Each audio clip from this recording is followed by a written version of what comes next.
At my son's wedding, my daughter-in-law threw a piece of cake at me and laughed while my dress was ruined. She sneered, "Why did you even come? You're a joke." But she had no idea I was the one paying for all of this. I had been preparing for my son Daniel's wedding for months. Even though no one had formally invited me, I thought it was just a formality. After all, I was his mother. How could I not be there for one of the most important days of his life? I had chosen a soft lilac dress with a matching shawl, the kind of outfit that made me feel elegant but not ostentatious. I'd even had my hair done the day before, silver strands curled softly at the ends, just like Daniel always liked when he was a little boy. The morning of the wedding, I was arranging my jewelry on the dresser when my phone rang. It was Emily, my soon-to-be daughter-in-law. For a brief, foolish moment, my heart lifted. I thought she might be calling to say something kind, to invite me to come early, maybe even to share a moment together before the ceremony. Instead, her voice was sharp and cold. "Zoe," she said, without even a greeting, "don't come to the wedding. We're not waiting for you. It's better for everyone if you stay home." I froze. I thought I had misheard her. "What? What do you mean, Emily?" My voice trembled, and I hated that it did. "I mean exactly what I said," she replied flatly. "Daniel and I decided it's best if you don't come. We don't want drama. We don't want you there. So please stay away." She hung up before I could respond. I stood there with the phone in my hand, staring at the wall, the room suddenly feeling like it had lost all its air. I sank into the armchair by the window and tried to make sense of what had just happened. Emily and I had never been close, but this was beyond anything I could have imagined. My first thought was of Daniel. Did he know about this? Did he agree? Or was this something Emily had decided on her own? The idea that my son might have been part of that conversation made my chest ache. I remembered all the times I had stayed up with him when he was sick, all the times I had packed his lunches, washed his soccer uniform, driven him to school on icy roads. And now, I wasn't wanted at his wedding? I tried to steady myself. Maybe it was just nerves on her part. Weddings can make people stressed, irrational. But deep inside, I knew this wasn't just nerves.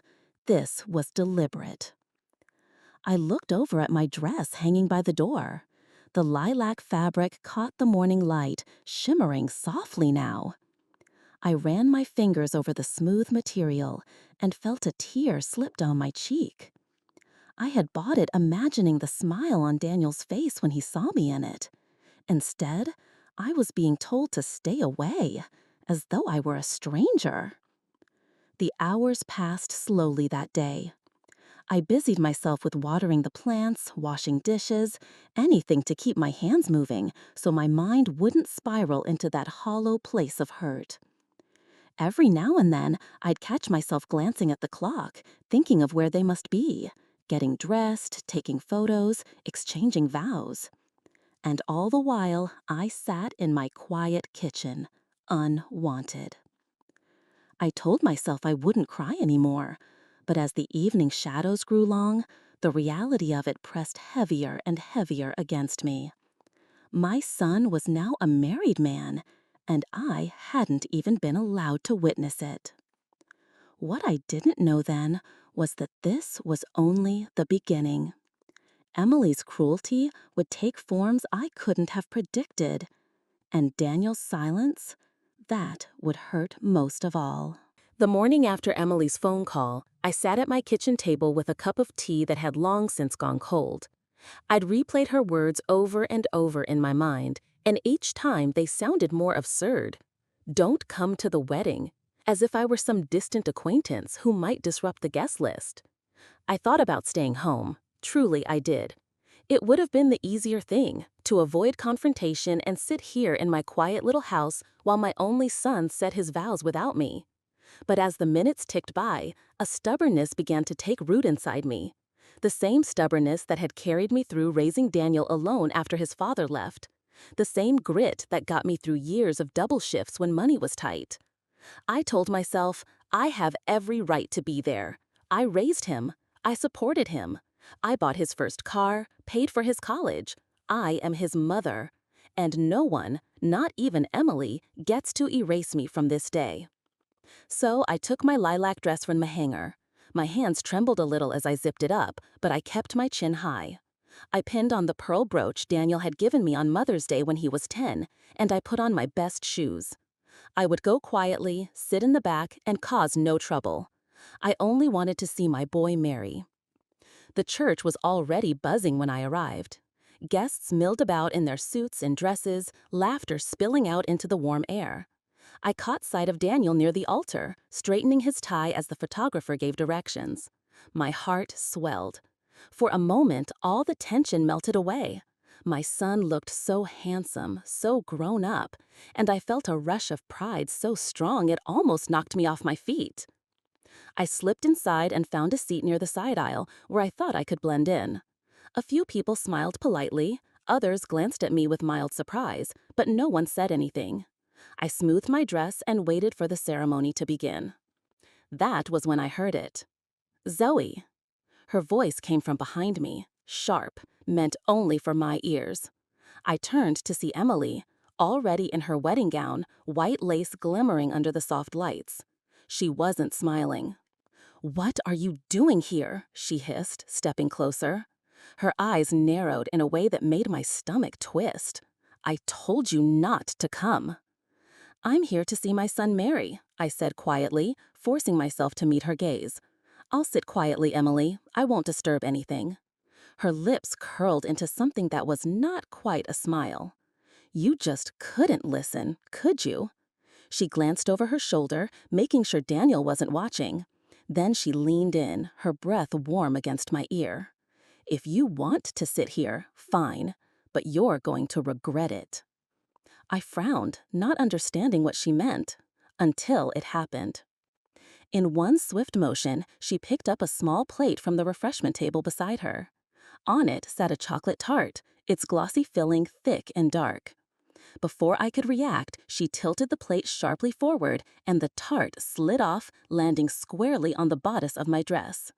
I gasped, looking down at the spreading brown stain against the delicate lilac fabric. It was sticky, heavy, and shockingly cold against my skin. A few guests turned to look, murmuring. My cheeks burned. Emily's face lit up with laughter. Real, unrestrained laughter, as though she just pulled off the greatest joke in the world. She didn't even try to hide it. Her shoulders shook and she put a hand to her mouth in mock apology. "Oh, I'm so clumsy," she said loudly, her voice dripping with false innocence. I stood there, frozen, feeling every pair of eyes on me. My hands hovered uselessly over the mess on my dress. All I could think was how hard I had worked to look presentable, to honor the day, to honor my son. And here I was, humiliated, stained, and powerless to stop it. The music began to play then, the cue for the ceremony. Emily swept past me toward the aisle, still chuckling under her breath. Daniel never saw what happened. I sat through the wedding with my dress ruined, my heart heavy. Each word of the vows felt like a strange echo in a place where I no longer belonged. I didn't know it yet, but this moment, this public, gleeful humiliation, would be the crack that widened into a chasm between us. 2 days after the wedding, I finally worked up the courage to call Daniel. I'd been sitting in my living room with the stained lilac dress draped over a chair, the chocolate mark like a wound that wouldn't fade. I'd tried everything, soap, vinegar, gentle scrubbing, but the stain had set deep, just like the hurt in my chest. When his voice came through the phone, warm and casual, my heart lifted. For a moment, I thought maybe we could talk like we used to, before Emily came between us. "Hi, Mom," he said. "How are you?" I hesitated. Part of me wanted to just say fine and spare myself the fight. But the image of Emily's smirk flashed in my mind, and I couldn't keep it in. Daniel, I began, my voice trembling despite my effort to sound calm. Something happened at the wedding. Emily, she... He cut me off with a small laugh.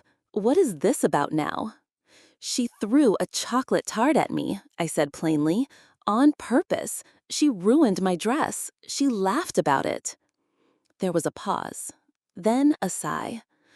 Mom, he said, I don't know why you're making up stories like this.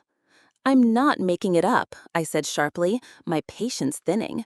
She did it when no one was looking. You didn't see because you were at the altar. He chuckled, but there was no warmth in it. Emily isn't like that. She wouldn't do something so childish. I think maybe you misunderstood. Misunderstood? My voice rose. Daniel, I was there. I felt it hit me. I heard her laugh. Silence. Then more firmly. You've never liked her. Maybe you're just seeing things in the worst light because of that. Seeing things? My hands clenched into fists. You weren't there when she told me not to come. You didn't see her face when she poured that tart down my dress.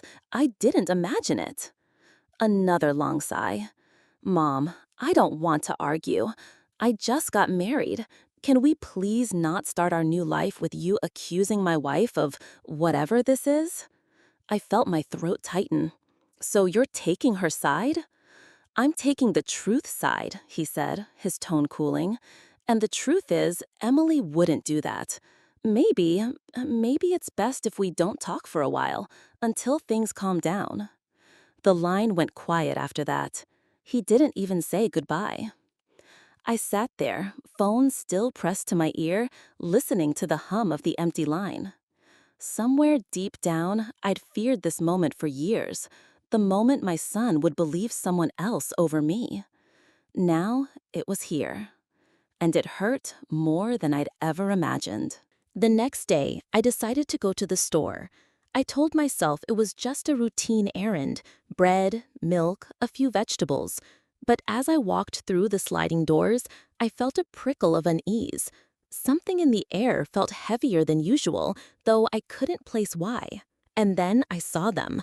Emily, wearing sunglasses even indoors, striding confidently down the aisle, and at her side, a large, aggressive-looking dog, fur bristling and teeth showing. My stomach sank. She spotted me immediately. Her lips curled into a smile that didn't reach her eyes. Well, well, look who it is, she said, her voice low and sharp. Calling my husband again, are we? I froze in place, my basket heavy in my hands. Emily, I just came for groceries, I said, my voice shaking slightly. Her smile widened. Grocery shopping, really? Or are you hoping to run into me again? Because I can promise you, if you come near us again, you'll regret it. The dog growled, deep and threatening, and I felt its hot breath on my leg. It barked and lunged forward slightly, and I stumbled back, my heart pounding. I could feel panic crawling up my spine, making it hard to think clearly. I managed to take a step away. Emily, please, calm down. It's just me. I mean no harm. Oh, you mean no harm? She said, her voice mocking. You mean like showing up at our wedding uninvited, embarrassing my husband, throwing yourself into our lives like you belong here? The dog barked again, louder this time, snapping its jaws in the air.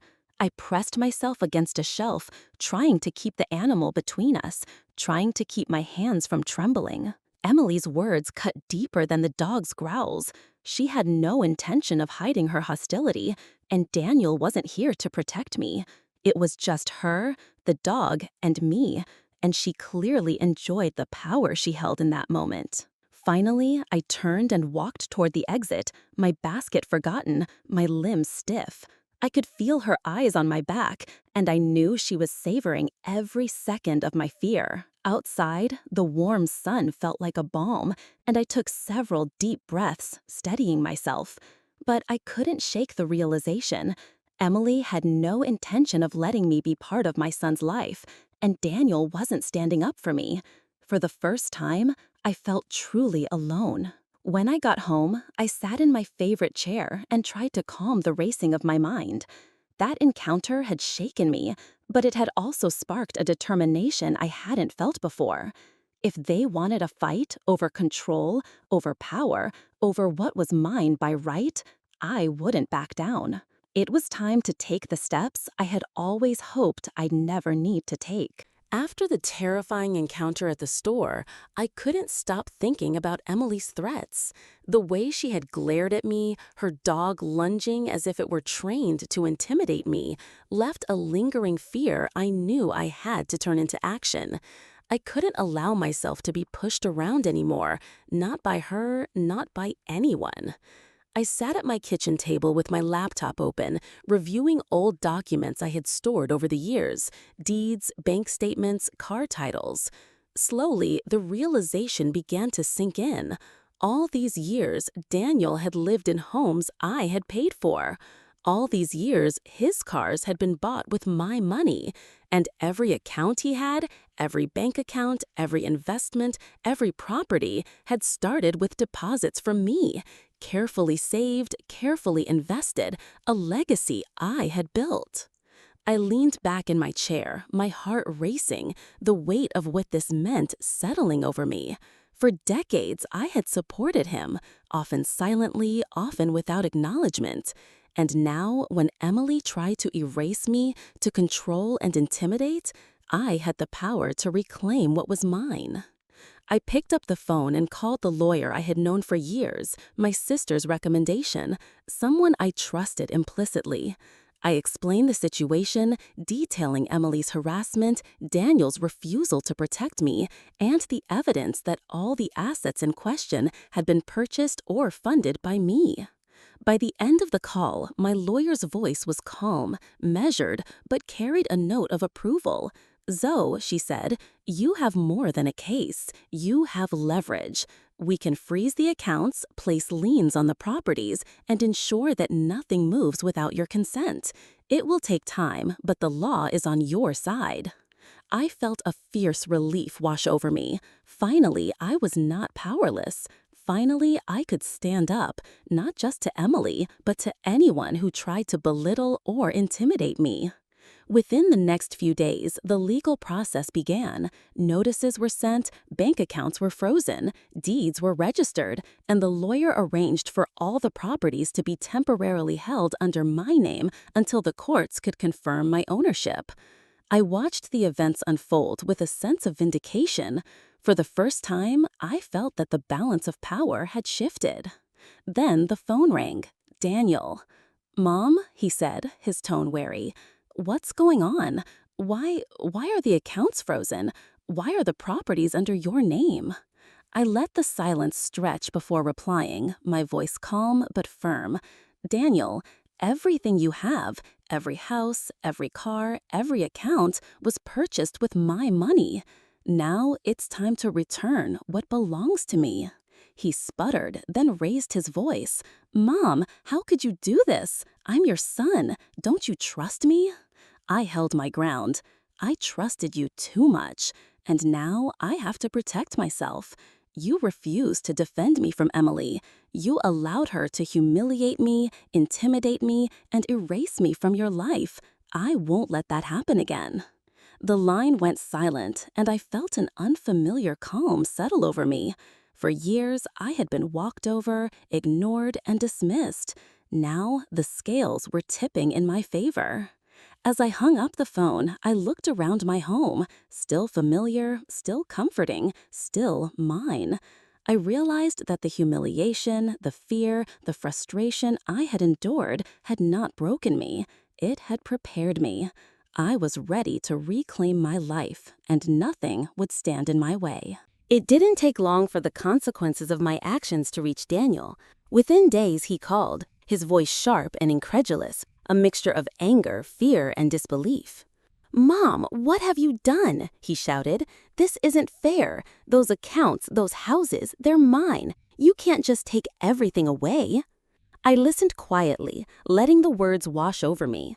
In the past, his tone might have broken me. I might have fumbled, tried to explain, begged him to understand, but not anymore. I had spent decades putting his needs above my own. I had suffered humiliation, disrespect, and disregard. And now, for the first time, I had the upper hand, and I would not relinquish it. Daniel, I said, my voice firm and unwavering, what I did is fair. I trusted you, I supported you, and I let Emily belittle me in my own home without stepping in. I gave you years of my life, and this is how it was repaid. Now it's time to correct the imbalance. You have your life, your marriage, your work, and I have mine. The property, the accounts, everything you think is yours is rightfully mine. There was a pause on the other end of the line, the kind that carries a mix of confusion and the dawning realization that he was no longer in control. His voice came back, slightly quieter, but still harsh. Mom, this is extreme. You can't do this. You're my mother. Don't you care about me? I care about myself, I said firmly. I've spent a lifetime caring for you. I've tolerated insults, threats, and manipulation. I've allowed Emily to dominate and scare me, and you did nothing. Now I care about my life, my dignity, and my home. This is the only way to make sure I'm safe, respected, and valued. There was silence again. This time it was a heavy, uncertain silence, and I could almost hear him calculating, realizing that the balance had shifted irrevocably. Mom, can we talk? Maybe find some way to work this out, he said finally, though his voice lacked conviction. I don't want to work this out with someone who ignored my well-being and allowed abuse to happen under their watch, I said clearly. If you want to be in my life, it will be on my terms, with respect, honesty, and boundaries, nothing less. The line went quiet again, and I knew he meant every word. For the first time, he wasn't laughing, he wasn't dismissing me, and he certainly wasn't in control. The tables had turned, and I felt a quiet sense of triumph. I sat back in my chair, the weight of years of tension slowly lifting. I could feel it, the long years of compromise, of bending, of pain. They had finally led to this moment. Daniel, my son, had to face the truth. I was not powerless, I was not fragile, and I was no longer willing to endure disrespect or manipulation. The sense of relief, of clarity, was overwhelming. For the first time in years, I could envision a life where I was in control, where my home, my finances, and my dignity were protected. And I knew deep in my bones that this was just the beginning of living life on my own terms. The days that followed were quiet in a way I hadn't experienced in decades.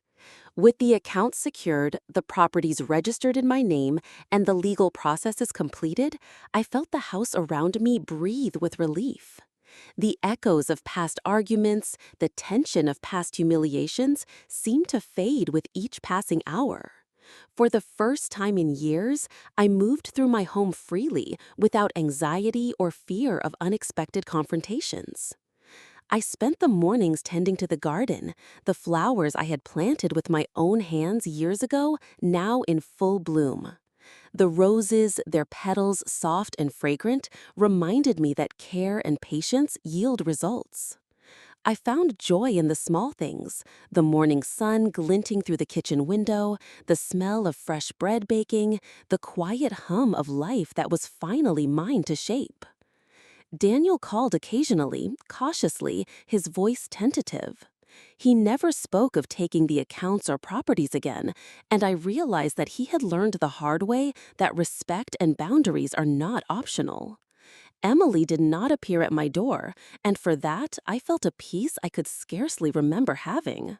The weight of confrontation and intimidation had lifted, leaving room for calm and clarity. I began to travel again, something I had set aside for years in the service of others. Weekends at the lakeside cottage, afternoons at the art museum, quiet dinners with friends who truly valued my company. All of it became part of a life I had almost forgotten I deserved. I reveled in the simple act of making choices for myself, of asserting my independence without apology or guilt. The house itself felt alive once more, every corner echoing with laughter and memories I had created, not those imposed upon me.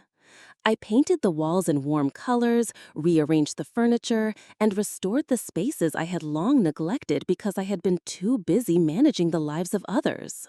Now, each decision was mine alone, and each choice felt like a reclamation of my identity. One evening, I sat on the porch with a cup of tea, watching the sunset in brilliant shades of orange and pink. The breeze carried the scent of jasmine from the garden, and I felt an overwhelming sense of gratitude, not for wealth, not for power, but for the clarity and autonomy I had fought to regain. I had endured humiliation, fear, and betrayal, yet I had emerged stronger, wiser, and more in tune with my own worth than I had ever been. I realized that happiness wasn't just about comfort or safety. It was about the freedom to live on my own terms. It was about knowing that no one, not even my son or daughter-in-law, could dictate the course of my life or diminish the dignity I had earned. I had reclaimed my home, my finances, and my peace of mind, but more importantly, I had reclaimed myself. As twilight settled, I sipped my tea and smiled softly, knowing that the battles of the past had led to this moment of quiet triumph. For the first time in years, I felt truly at home, not just in the walls of my house, but within the contours of my own life. I was free, I was whole, and I was happy, finally living the life I had always deserved.